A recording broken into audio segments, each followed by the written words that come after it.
From the outside, they looked like the kind of family people envied. A tidy home with trimmed hedges and fresh white shutters. 2 well-behaved children who smiled at Sunday service.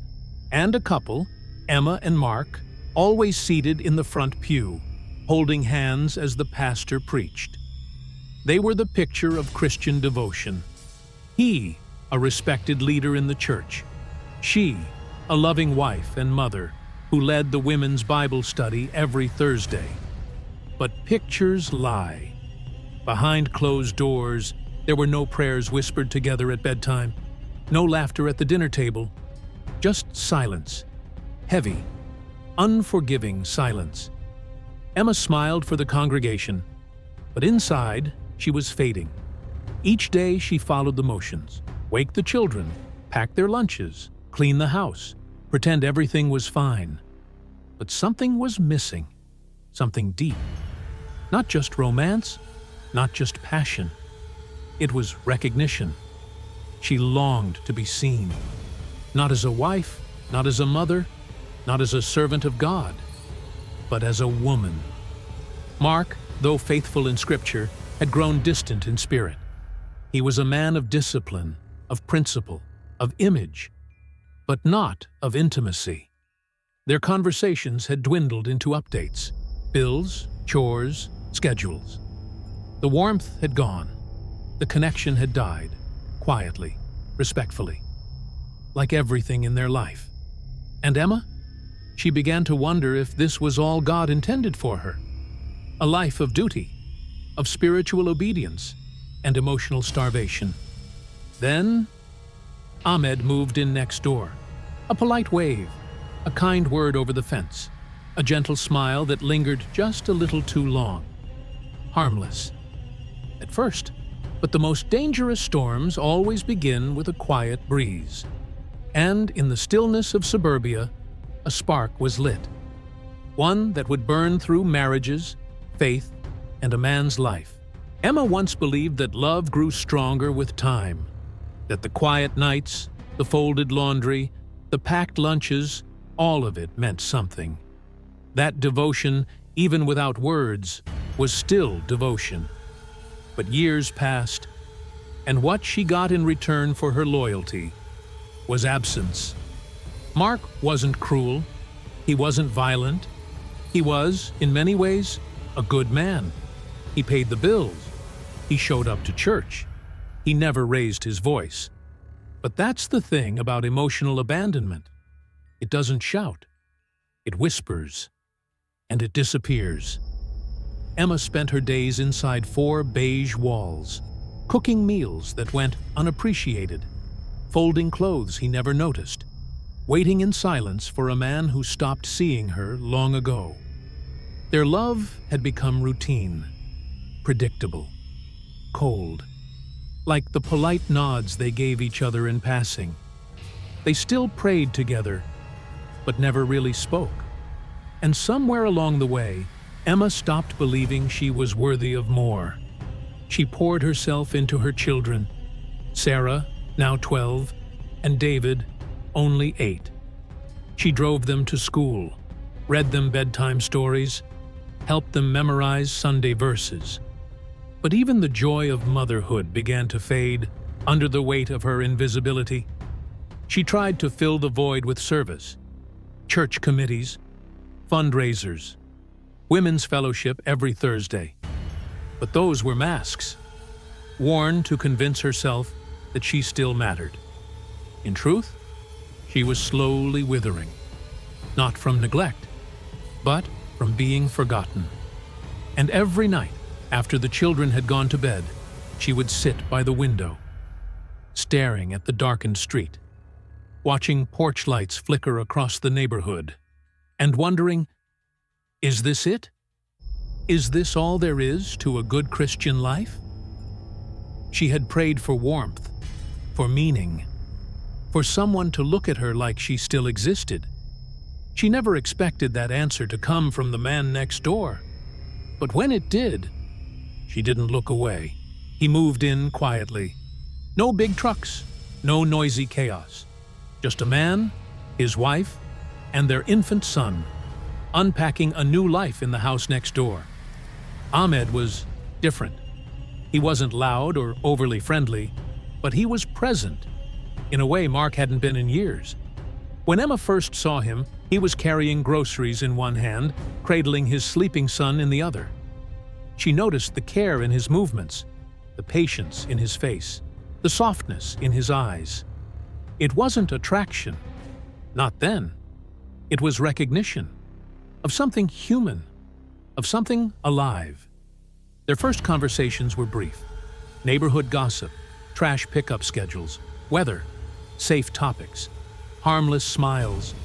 But over time, those small exchanges became moments Emma looked forward to. Little bursts of warmth in her otherwise cold routine. Ahmed would laugh, really laugh, when she joked. He listened, not out of obligation, but with intent. He noticed the color of her dress. He remembered her favorite tea. It had been years since anyone had asked Emma how she was, and actually waited for the answer. And Ahmed? He was quietly drowning in his own world of silence. His wife, Aisha, had fallen into a deep postpartum depression. She barely spoke. She barely left the house. Their once loving home had become a place of stillness and sorrow. Ahmed, like Emma, had no one to talk to, no one to lean on, until her. He didn't see her as the Christian wife next door. He saw her, the woman behind the smiles, the woman who needed to be seen. It wasn't supposed to happen. Not between them, not across that religious divide, not within a neighborhood built on routine, family values, and appearances. But sometimes, what's forbidden doesn't whisper. It roars. Emma began looking for reasons to linger at the mailbox. Ahmed started watering his plants a little later than usual. A glance turned into a conversation into connection, and connection became temptation. They hadn't touched. Not yet. But emotional intimacy has its own kind of gravity, and they were falling, slowly, quietly, fatally. Neither of them realized it yet, but the door had already opened, and neither of them would walk out of it whole. It started on a rainy Thursday. Emma had just come back from church, her umbrella broken, her shoes soaked. The kids were at her mother's. Mark was away on another overnight retreat with the church elders. She walked past Ahmed's front porch, soaked, shivering, when his door opened. "Emma, you okay?" She hesitated, and that's all it took. He invited her in, just for a moment, just to dry off. The room was warm, the lights low. A kettle whistled on the stove. Soft Quranic music played from the next room, almost like a heartbeat. They sat on opposite ends of the couch, not touching, not yet. They talked about the weather, about the kids, about loneliness, about how their homes, once filled with life, now felt like silent prisons. And then, a pause. The kind of silence that only comes when the air shifts. When two people both know something is about to happen, but neither wants to be the one to make it real. Ahmed reached for her hand. Emma didn't pull away. And that was it. The line, the one they had both danced around for months, was gone. That night, nothing graphic happened. No clothes came off, but everything changed. Because once the soul crosses a line, the body follows. In the weeks that followed, the conversations became longer, the glances more daring, the excuses more frequent. She found herself applying lipstick before checking the mail. He started shaving more often, both of them smiling at little nothings, smiles only they understood. The guilt was real, but it was no match for the pull, the intoxicating high of being seen, wanted, heard. Emma started skipping women's prayer group. Ahmed began working from home more, and then One night, Aisha left town to visit family. The kids were asleep. Emma walked next door. He met her at the door, wordless. The tension between them thick as thunderclouds. She stepped inside, and the door closed behind her. That night, they stopped pretending. No more boundaries, no more self-restraint. Only two people, starving for affection, finally feeding the hunger they had denied too long. But here's the thing about desire. It never ends where you expect it to. What felt like love was the beginning of destruction, and by the time they realized it, someone would be dead. Every Sunday, Emma sat in the front pew, her Bible in hand, her eyes closed during prayer, her voice steady as she led the hymns. She was the portrait of virtue, the devoted wife, the model mother, the faithful Christian woman every other woman in the congregation admired or envied. But no one saw what happened after dark, because by night, Emma slipped out of that role like a coat that no longer fit. And in its place, she wore something else: desire, defiance, and deceit. She and Ahmed had mastered the art of secrecy. Quick glances across backyard fences, coded texts disguised as reminders about neighborhood trash pickup, and quiet footsteps, always after the children were asleep, always when Aisha was gone. Emma's Bible still lay by her bedside, but it hadn't been opened in weeks. She told herself she'd pray later, that God would understand, that this wasn't really sin, just a mistake she hadn't figured out how to fix yet. But even she knew that was a lie. Every time she left Ahmed's house, she'd look up at the stars and feel smaller than she ever had. Guilty, ashamed, but also alive. Because for the first time in years, someone touched her like she mattered, listened like she had a mind, held her like she was more than just a background figure in a man's spiritual journey. And Ahmed? He had begun to change too. No longer the composed, soft-spoken neighbor. He became impulsive, forgetful. His wife, Aisha, started noticing the cracks, late nights, slipped details, cold avoidance in bed. The faith he once wore so naturally now weighed like a noose. And yet, he couldn't stop. Not from seeing Emma, not from needing her, because Emma was no longer just a neighbor. She was his escape, his addiction. And the more their lives unraveled behind closed doors, the more perfectly they smiled in public. At church picnics, at school drop-offs, at neighborhood watch meetings, they had become experts in deception, masters of the mask. But masks crack, and secrets rot from the inside out. They thought they could control it, that they could balance devotion and betrayal. But dual lives don't last long, and this one was about to implode. They thought they were invisible, two lovers hidden in the routine of suburban life. But even the best lies leave a scent. Mark noticed it first, not in something obvious, like a lipstick stain or a strange number on a bill. Number, it was in the absence. The way Emma stopped humming while folding laundry. The way she answered his questions with delayed half-smiles. The way she seemed far away, even while sitting across from him at dinner. He prayed about it. Of course he did. He thought it was stress, church responsibilities, motherhood fatigue. But Mark wasn't a fool, and Emma, for all her practiced poise, had never been good at pretending.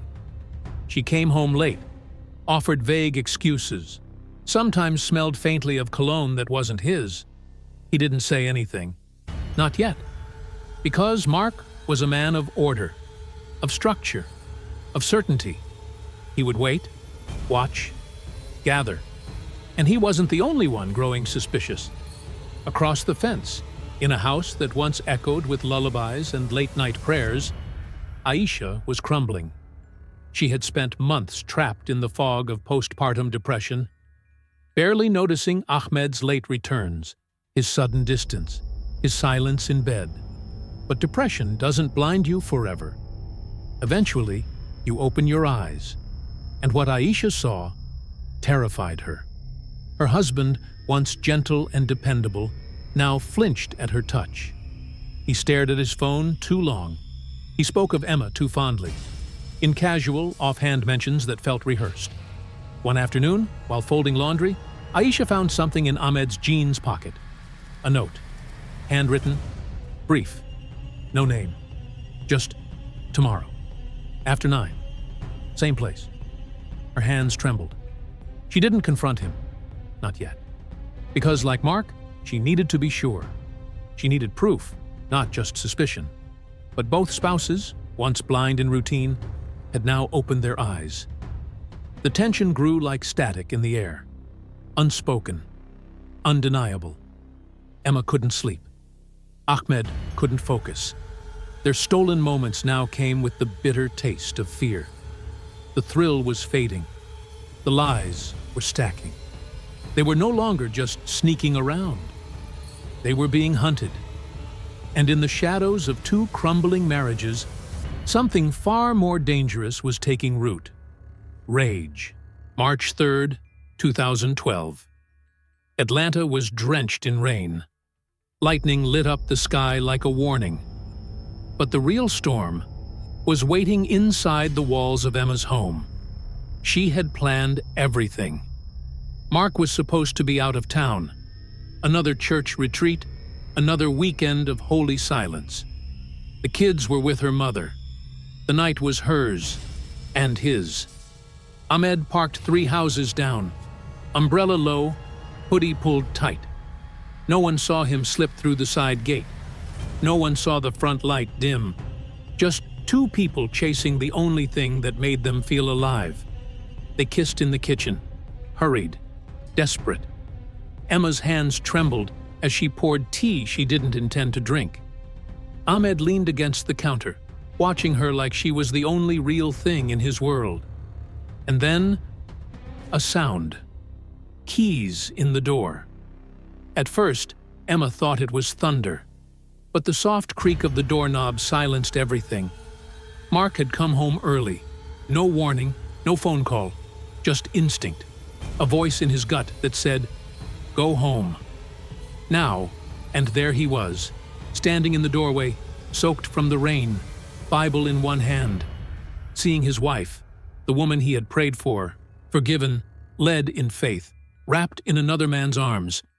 For a split second, no one moved. Time didn't slow down. It shattered.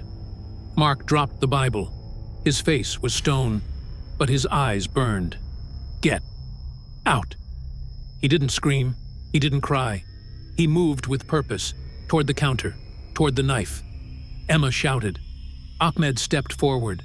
And then, chaos. Chairs overturned, shouts, a blur of limbs in a narrow kitchen. Mark lunged. Ahmed grabbed his wrist. The knife clattered. Emma tried to scream, but the sound caught in her throat. Then, a flash of metal. A gasp. Silence. Mark staggered back. 2 red stains blooming across his white shirt. He collapsed onto the floor. His last breath barely a whisper. The rain still fell outside. But inside, everything was still. Emma dropped to her knees. Ahmed stared at his hands. The blood, the blade, the horror. Neither of them meant for this to happen. But they had been building toward it for months. Every lie, every kiss, every night of stolen time, all of it led here. And now, there was no going back. The knife hit the floor with a cold clatter. Mark's body didn't move. His blood pooled around him. Quiet, thick, final.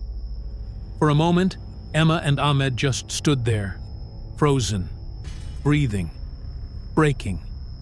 The only sound was the steady tick of the kitchen clock, counting down the seconds since everything became unforgivable.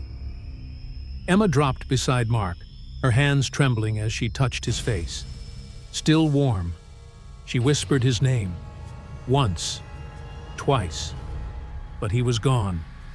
Ahmed stood motionless, like if he didn't blink, this wouldn't be real. But it was real, too real, and reality meant consequences.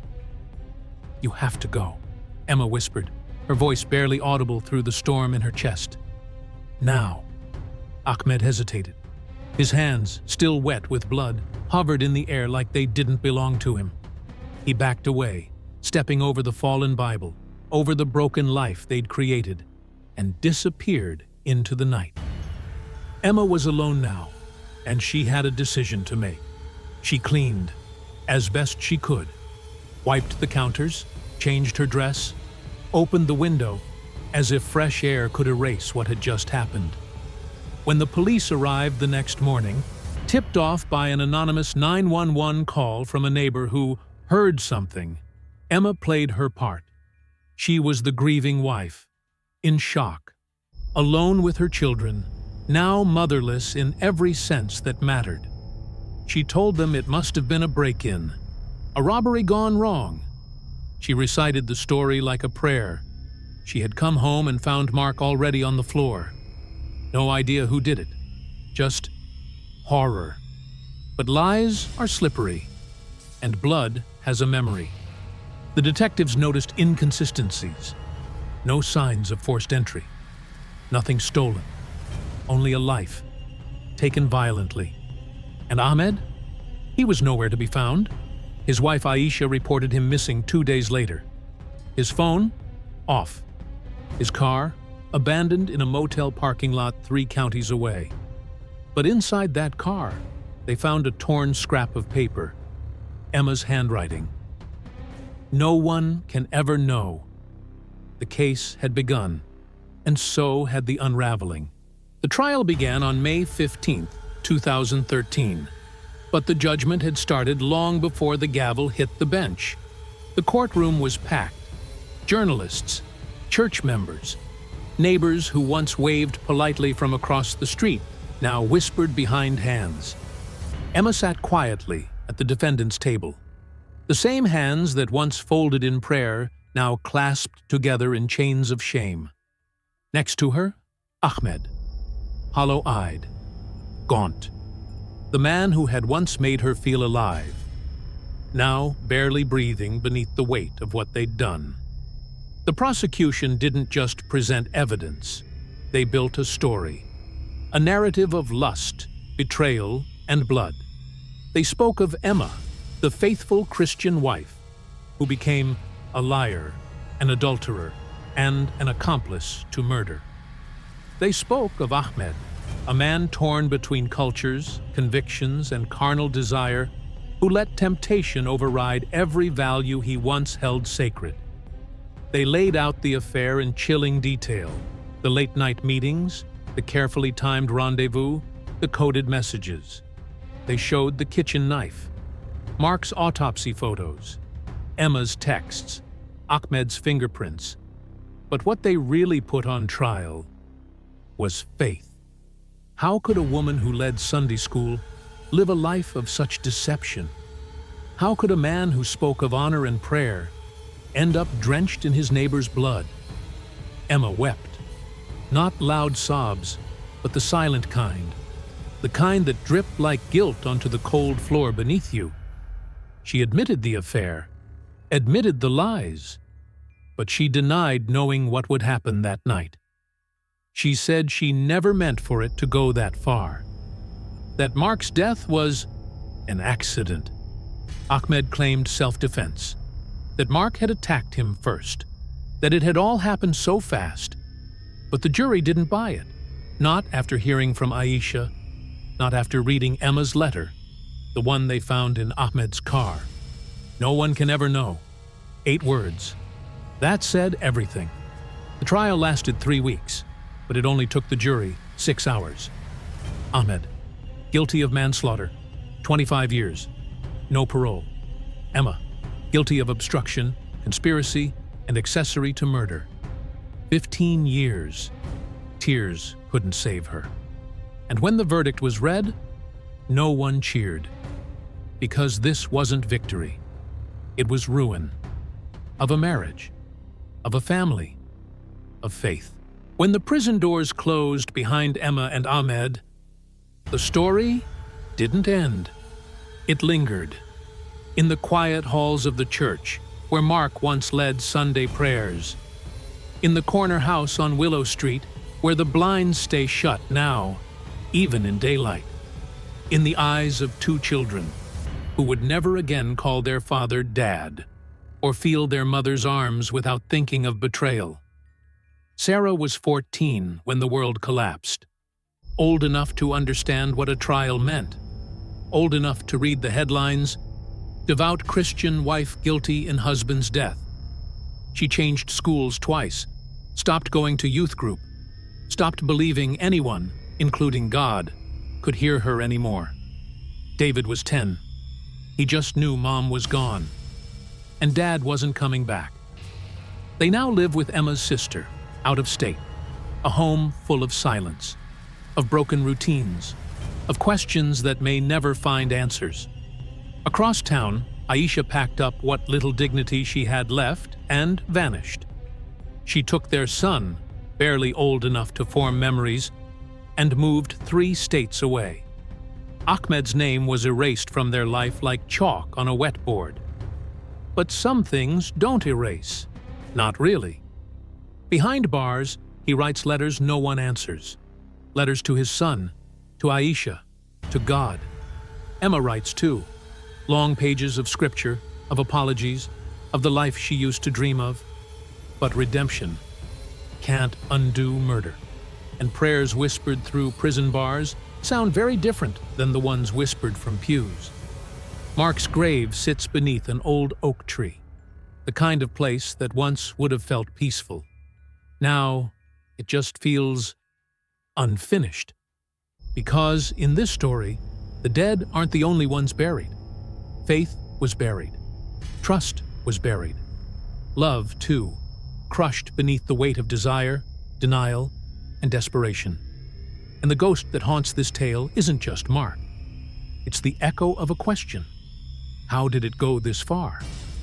It started with kindness, with glances, with the need to feel wanted again.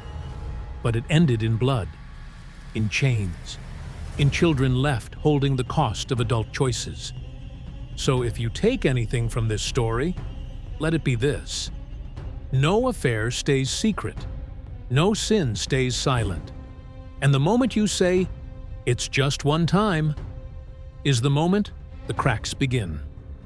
Sometimes, you lose everything before you even realize you're falling.